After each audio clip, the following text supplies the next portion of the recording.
Shalom, selamat sore dan selamat datang rekan-rekan Gerakan Pemuda dalam ibadah virtual sore pada hari ini. Sebelum kita mengikuti ibadah pada hari ini, marilah kita bangkit berdiri untuk menyanyikan Mars Gerakan Pemuda.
Untuk menghadap Tuhan dan menyembahnya serta memuliakan namanya, karena kasih-Nya yang setia bersatu atas kita. Marilah kita menyanyikan dari Gita Bhakti 5, bait yang pertama dan yang ketiga.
Mari kita memulai ibadah pada hari ini dengan bersatu dalam doa.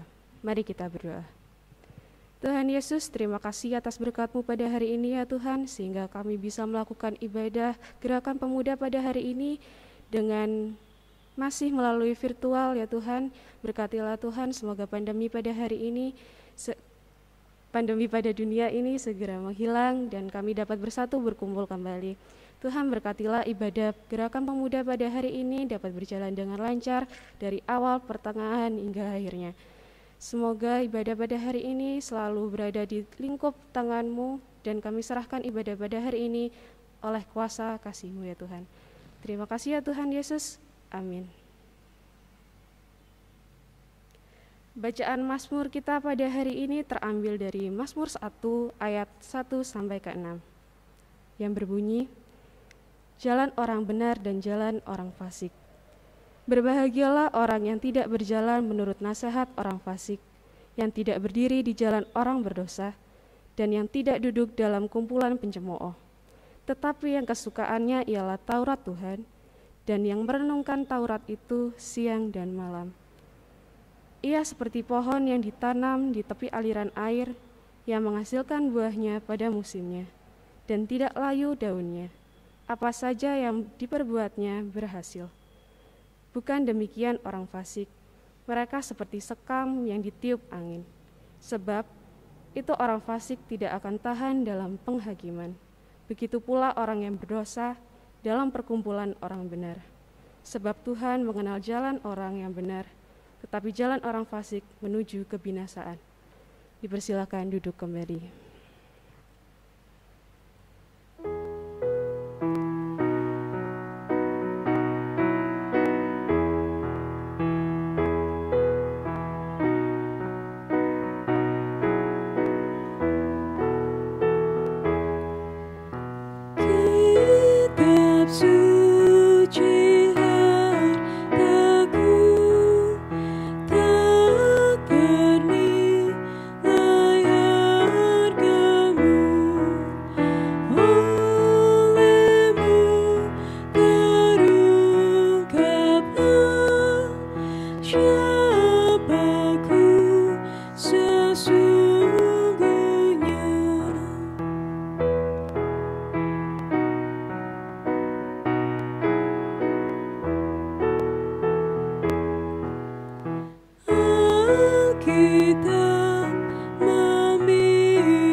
Shalom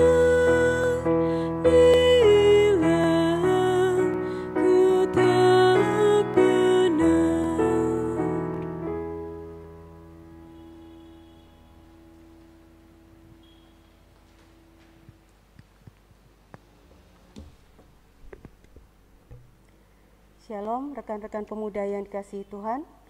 Kita akan kembali membaca dan merenungkan firman Tuhan, tapi sebelumnya mari kita masuk dalam doa. Mari kita berdoa. Allah Bapa kami yang Maha Kasih, kami mengucap syukur karena pada sore hari ini kembali kami akan mendengarkan firman-Mu. Bukalah pikiran dan hati kami, dan biarlah dengan segala kerendahan hati kami mau mendengarkan firman-Mu, dan urapilah kami dengan Roh Kudus-Mu, supaya kami dimampukan melakukannya dalam hidup kami hari lepas hari. Dalam nama Tuhan Yesus, kami naikkan doa kami. Amin. Saudara-saudara, marilah kita berdiri untuk mendengar firman Tuhan yang dibacakan dari 2 Raja-Raja. 2 Raja-Raja pasalnya yang ke-19, ayatnya yang ke-20 sampai dengan yang ke-31, yang menyatakan demikian. Lalu Yesaya bin Amos menyuruh orang kepada Hizkia mengatakan, "Beginilah firman Tuhan, Allah Israel.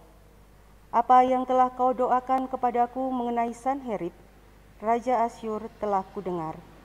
Inilah firman yang telah diucapkan Tuhan mengenai dia. Anak dara, yaitu putri Sion, telah menghina engkau, telah mengolok-olokkan engkau, dan putri Yerusalem telah geleng-geleng kepala di belakangmu. Siapakah yang engkau cela dan engkau hujat? Terhadap siapakah engkau menyaringkan suaramu dan memandang dengan sombong? Terhadap yang Maha Kudus, Allah Israel. Dengan perantaraan utusan-utusanmu engkau telah mencela Tuhan, dan engkau telah berkata, dengan banyaknya keretaku aku naik ke tempat-tempat tinggi di pegunungan, ke tempat yang paling jauh di gunung Libanon. Aku telah menebang pohon-pohon arasnya yang tinggi besar, pohon-pohon sanobarnya yang terpilih. Aku telah masuk ke tempat permalaman yang paling ujung, ke hutan pohon-pohonnya yang lebar. Aku ini telah menggali air, dan telah minum air asing, dan aku telah mengeringkan dengan telapak kakiku segala sungai di Mesir.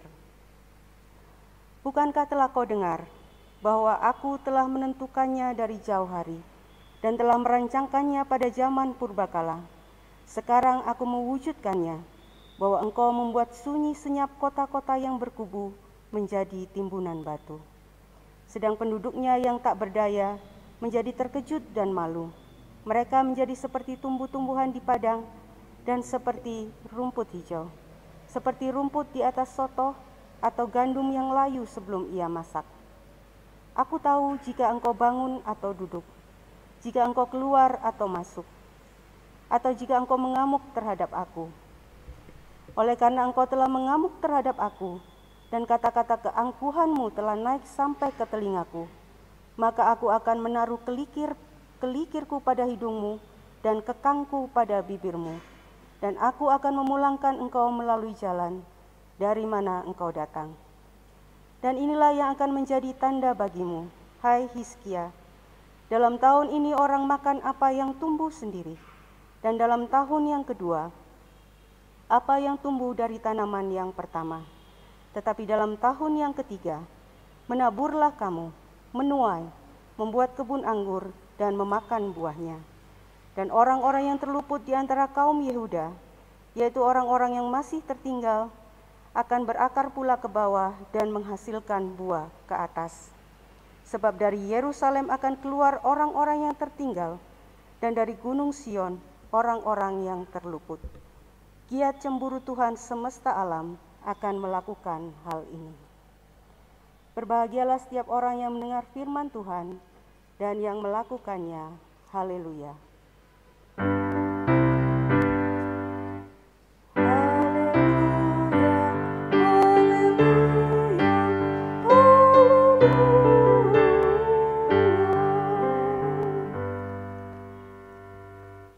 Rekan-rekan pemuda muda yang dikasihi Tuhan, firman Tuhan pada sore hari ini mengambil kisah ketika bangsa Yehuda di bawah pimpinan Raja Hizkia mengalami pengepungan oleh Raja Asyur, yaitu Raja Sanherib. Kerajaan Asyur pada waktu itu adalah satu kerajaan yang besar, yang sudah mengalahkan banyak negeri-negeri di sekelilingnya. Mereka punya tentara yang jumlahnya sangat besar dan kekuatan yang sangat besar dan seorang raja yang sombong. Dalam ayat-ayat sebelumnya kalau kita baca dalam pasal yang ke-18, di sana diceritakan bagaimana Sanherib membangga-banggakan dirinya, mengatakan bagaimana dia sudah mengalahkan banyak negeri di sekelilingnya, bagaimana dia kemudian berkuasa atas negeri-negeri itu, dan kemudian dia mau menyerang Yehuda. Ketika dia akan menyerang Yehuda, dia tidak hanya mengolok-olok Raja Yehuda, yaitu Raja Hizkia, tetapi dia juga mengolok-olok Allah Israel.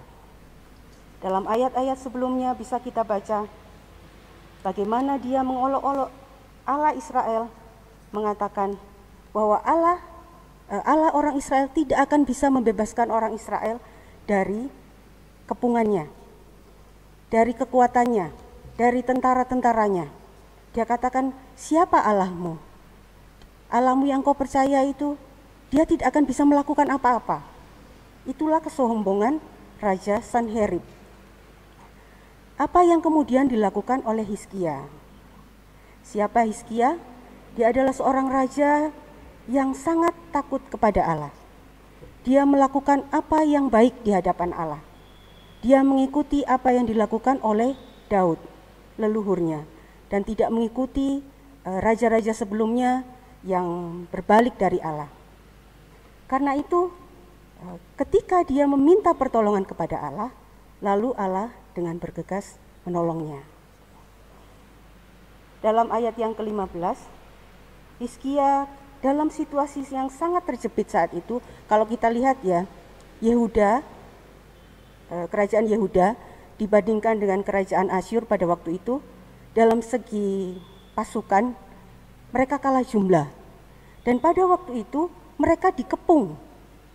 Bisa kita bayangkan bagaimana keadaan negeri itu pada waktu itu. Tentu ini satu hal yang sangat sulit, rakyatnya sangat tertekan, dan bisa saja kemudian mereka menjadi putus asa. Tetapi tidak demikian dengan Hizkia. Ketika dia menghadapi hal itu, yang dilakukannya adalah apa yang sudah ia imani selama ini. Ayat yang ke-15 dikatakan di sana, Hizkia berdoa di hadapan Tuhan dengan berkata, "Ya Tuhan Allah Israel yang bertahta di atas kerubim, hanya Engkau sendirilah Allah segala kerajaan di bumi. Engkaulah yang menjadikan langit dan bumi." Di sini Hizkia menyatakan bahwa tidak ada Allah lain selain Allah Israel. Dia katakan dalam ayat-ayat selanjutnya, Allah-Allah lain adalah Allah yang terbuat dari kayu, dari batu. Mereka adalah benda mati. Dia meyakini bahwa hanya Allah Israel lah Allah yang hidup, yang mampu menolongnya, membebaskannya dari Raja Asyur. Dalam ayat 20 yang kita baca hari ini, di sana dikatakan Nabi Yesaya menyuruh orang kepada Hizkia dan mengatakan, "Beginilah firman Tuhan Allah Israel, apa yang telah kau doakan kepadaku mengenai Sanherib Raja Asyur telah kudengar." Apa yang kemudian dilakukan oleh Allah? Ketika dalam situasi yang demikian, ketika dalam situasi yang terjepit, dan orang mungkin tidak bisa berpikir apa yang harus dilakukan, kalah dalam segi jumlah, dan mereka tidak bisa melarikan diri dari kota itu, pada malam itu malaikat Tuhan datang kepada tentara Asyur dan memusnahkan 185.000 tentaranya. Bayangkan, apakah manusia bisa melakukan itu? Tidak ada. Hanya karena Allah yang hidup, Allah yang besar, maka hal itu bisa terjadi. Dan dikatakan pula selanjutnya apa yang kemudian terjadi kepada Raja Sanherib. Dikatakan bahwa dia kembali ke negerinya melalui jalan yang dilaluinya. Dan bagaimana akhir hidup dari Sanherib? Ketika dia di kuilnya, dua anaknya datang dan membunuhnya. Suatu kisah yang sangat tragis. Seorang yang menyombongkan dirinya dengan segala keperkasaannya, dia tidak meninggal di dalam satu peperangan. Dia meninggal dalam keadaan yang lemah. Di kuil, dia tidak berpakaian ketika dia sedang berperang. Dia bukan seorang pahlawan ketika dia meninggal. Dan dibunuh oleh anak-anaknya sendiri. Itulah apa yang dialami oleh Sanherib karena kesombongannya. Rekan-rekan pemuda yang dikasihi Tuhan, kita melihat kepada Hizkia dan kepada bangsa Yehuda.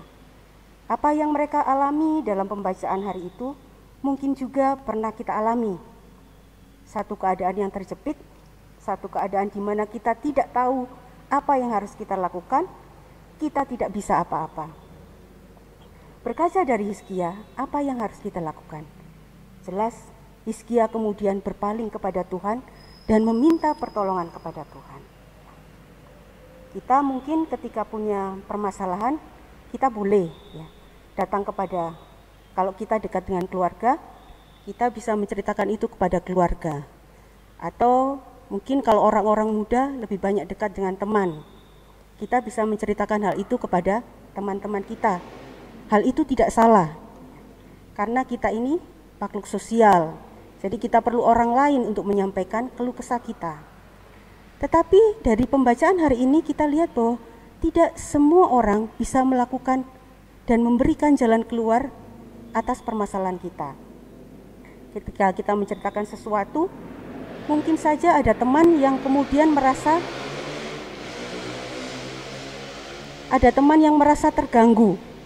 Apalagi kalau kemudian kita terus-menerus menceritakan apa yang menjadi pergumulan kita. Bisa saja kemudian dia menghindar. Atau ada teman yang kemudian, saya dengarkan saja, basa-basi aja. Ya nanti saya ngomong inilah, saya ngomong itulah, ya klise saja. Tetapi ada juga mungkin teman yang kemudian berusaha menolong kita, memberikan kita jalan keluar, memberikan apa yang kita butuhkan.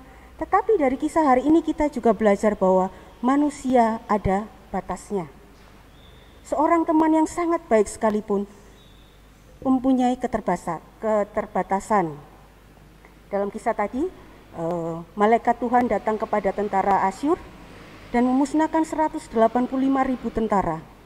Dan itu bukan hal yang bisa dilakukan oleh manusia. Begitu juga dengan teman kita mungkin yang sangat baik.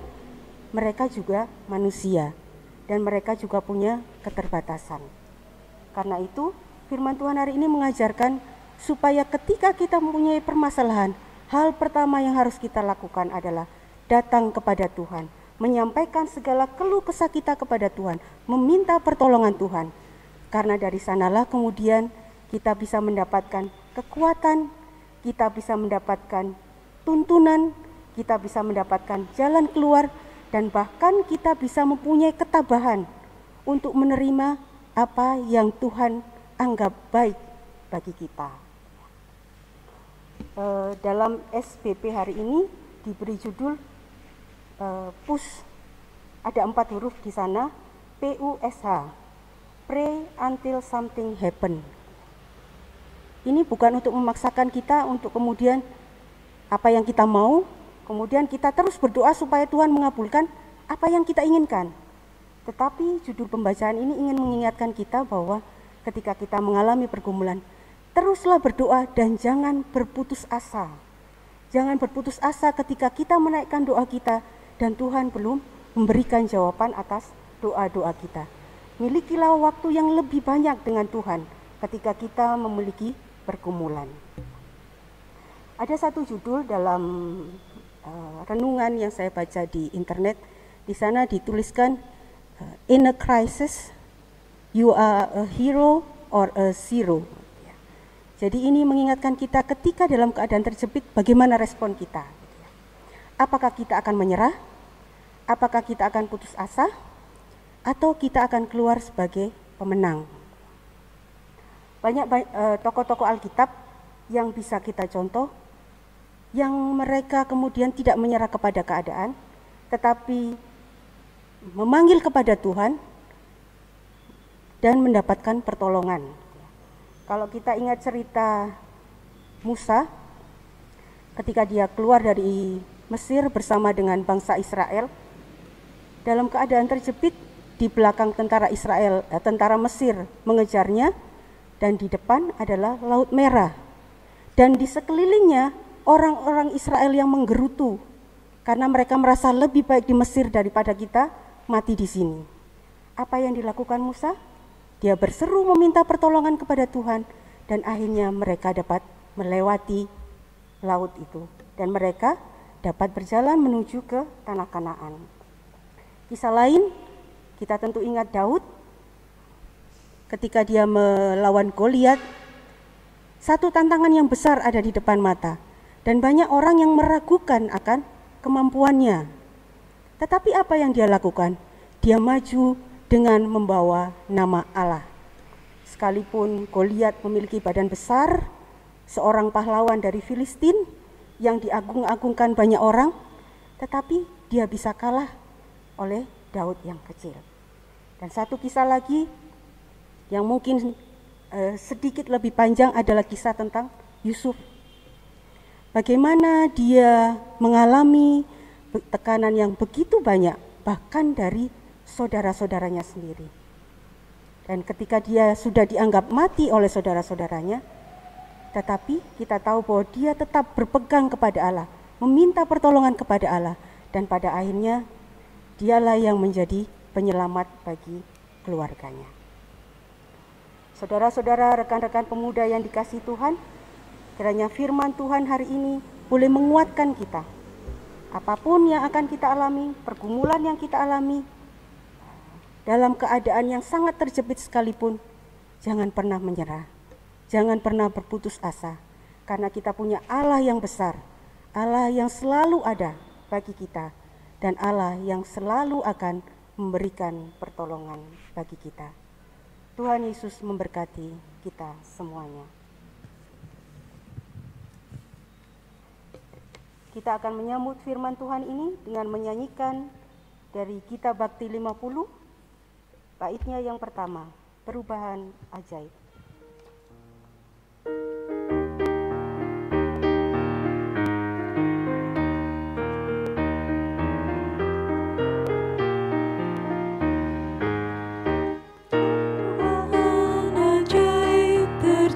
Padaku ketika kasih Yesus masuk di hatiku, api Roh-Nya yang kudus murnikan jiwaku, hingga hidupku yang lama kini jadi baru. Hidupku yang sekarang bukan lagi milikku, Kristus yang mengubah hidupku. Aku ingin selalu tetap di jalannya dan menjadi saksi Kristus kini dan selamanya. Kita akan masuk dalam doa syafaat. Mari kita berdoa. Allah Bapa kami yang di surga, kami mengucap syukur ya Bapa, karena kami punya Engkau, Allah yang besar, Allah yang selalu ada buat kami, Allah yang selalu menuntun kami, Allah yang selalu membimbing kami dan menyertai kami. Kiranya Tuhan menolong kami melalui firman yang sudah boleh kami dengar pada sore hari ini. Mampukan kami Tuhan untuk senantiasa setia kepadamu, untuk senantiasa melekatkan hati kami kepadamu, sehingga ketika kami menjalani kehidupan ini, kami senantiasa boleh menjadi saksi-saksi-Mu, menjadi teladan bagi orang di sekeliling kami, di tengah usia muda kami. Terima kasih ya Bapa, pada sore hari ini kami datang bersama-sama dengan rekan-rekan pemuda. Kiranya Tuhan berkati mereka semua, di dalam semangat muda mereka, kiranya Tuhan juga memberikan iman yang bertumbuh berakar kuat kepadamu, sehingga di dalam segala aktivitas mereka, baik di dalam keluarga, di dalam studi mereka, di dalam pekerjaan mereka, mereka boleh senantiasa dimampukan untuk melakukan apa yang baik, baik di hadapan orang maupun di hadapan Tuhan. Kami berdoa bagi rekan-rekan pemuda yang mungkin dalam kelemahan tubuh, mereka yang di dalam pergumulan, di dalam mencari pekerjaan, dan apapun yang menjadi pergumulan hidup mereka. Kiranya Tuhan senantiasa hadir, memberikan kekuatan, memberikan jalan keluar, memberikan apa yang menjadi kerinduan mereka. Dan kiranya mereka senantiasa mengucap syukur kepadamu, melekatkan hati kepadamu di dalam menjalani kehidupan mereka. Kami berdoa bagi orang tua, kiranya Tuhan memberkati di dalam membimbing anak-anak muda ini. Kiranya orang tua juga boleh memberikan teladan yang baik, memberikan kasih sayang, sehingga mereka juga boleh merasa aman, merasa nyaman, merasa dekat dengan keluarga. Sehingga mereka juga boleh senantiasa di kehidupan di luar lingkungan keluarga, mereka juga boleh menunjukkan kasih sayang itu bagi orang-orang lain. Terima kasih Tuhan, kami datang juga bersama dengan program-program Gerakan Pemuda. Apa yang kami rencanakan bagi Gerakan Pemuda, kiranya Tuhan memberkati semuanya. Tuhan berkati pengurus, Tuhan berkati juga anggota Gerakan Pemuda, sehingga semuanya boleh bersama-sama, bergandeng tangan, bersatu hati, untuk melakukan memberikan yang terbaik bagi Engkau. Dan kiranya Tuhan juga menggerakkan hati mereka, untuk mereka mau memberikan diri mereka, untuk mengambil pelayanan di dalam gereja-Mu di tempat ini. Terima kasih Bapa, kami mau juga berdoa bagi bangsa dan negara kami. Tuhan yang mengetahui situasi yang kami alami saat ini, kami memohonkan pengasihan-Mu dan kemurahan-Mu. Kiranya pandemi yang sedang kami alami saat ini boleh segera berlalu. Tuhan memberkati dan mengaruniakan kesehatan bagi kami semua, kekuatan untuk kami melewati hari-hari ini. Tuhan berkati para pemimpin bangsa kami, memberikan hikmat, kecerdasan, supaya dengan hikmat mereka yang asalnya daripada Tuhan, apapun yang mereka putuskan, apapun kebijakan yang mereka ambil, boleh senantiasa mendatangkan damai sejahtera bagi bangsa ini. Mengingat juga saudara-saudara kami, mereka yang sedang mengalami bencana alam, ya Tuhan, kuatkanlah mereka di dalam mengatasi segala situasi ini. Dan tolonglah kami semua supaya kami mau mengelurkan tangan kami, memberikan apa yang kami bisa untuk meringankan beban mereka. Terima kasih ya Bapa, kami naikkan seluruh doa kami pada sore hari ini, hanya di dalam nama Tuhan kami Yesus Kristus yang telah mengajar kami berdoa. Bapa kami yang di surga, dikuduskanlah nama-Mu, datanglah kerajaan-Mu, jadilah kehendak-Mu di bumi seperti di surga. Berikanlah kami pada hari ini makanan kami yang secukupnya, dan ampunilah kami akan kesalahan kami, seperti kami juga mengampuni orang yang bersalah kepada kami. Dan jangan membawa kami ke dalam pencobaan, tapi lepaskanlah kami daripada yang jahat.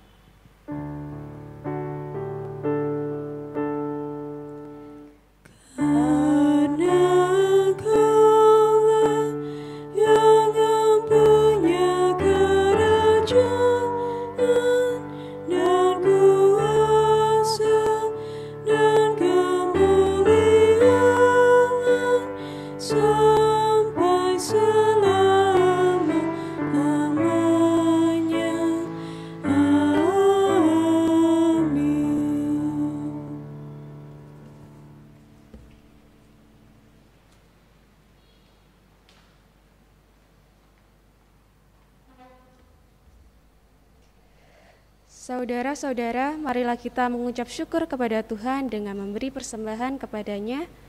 Ingatlah firman Tuhan dari Roma 11 ayat ke-36 yang menyatakan, sebab segala sesuatu adalah dari Dia dan oleh Dia dan kepada Dia. Bagi Dialah kemuliaan sampai selama-lamanya. Tuhan memberkati saudara dan persembahan saudara. Marilah kita menyanyikan dari Gita Bakti 79 ayat yang pertama.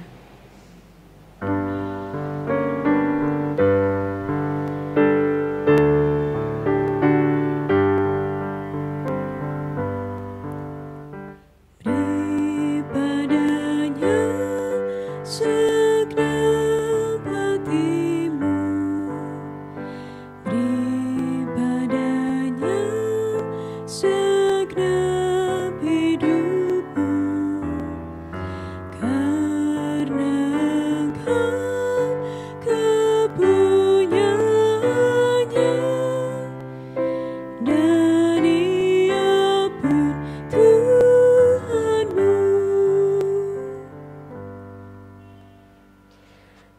Mari berdiri untuk menyerahkan persembahan yang kita berikan ini kepada Tuhan.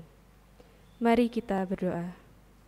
Tuhan Yesus, terima kasih atas berkat-Mu ya Tuhan, atas segala nikmat yang telah Kau berikan pada kami dari setiap harinya. Tuhan, berkatilah persembahan ini ya Tuhan yang kami berikan, yang memang dari asalnya dari-Mu ya Tuhan. Semoga persembahan ini dapat menjadi berkat untuk sesama kita dan untuk kemuliaan nama-Mu. Terima kasih ya Tuhan. Amin.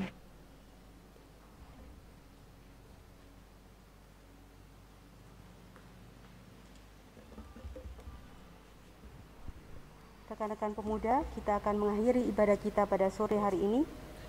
Amanat pengutusan bagi kita dari 1 Timotius 4 ayatnya yang ke-12 menyatakan, "Jangan seorang pun menganggap engkau rendah karena engkau muda. Jadilah teladan bagi orang-orang percaya dalam perkataanmu, dalam tingkah lakumu, dalam kasihmu, dalam kesetiaanmu, dan dalam kesucianmu." Kita menyanyi bersama dari Kidung Jemaat 413, baitnya yang pertama dan kedua, "Tuhan pimpin anakmu."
Mari kita mengangkat hati dan pikiran kita kepada Tuhan dan kita terima berkat-Nya. Kasih karunia Tuhan Yesus Kristus, kasih Allah Bapa, dan persekutuan Roh Kudus menyertai kita sekalian dari saat ini sampai selama-lamanya.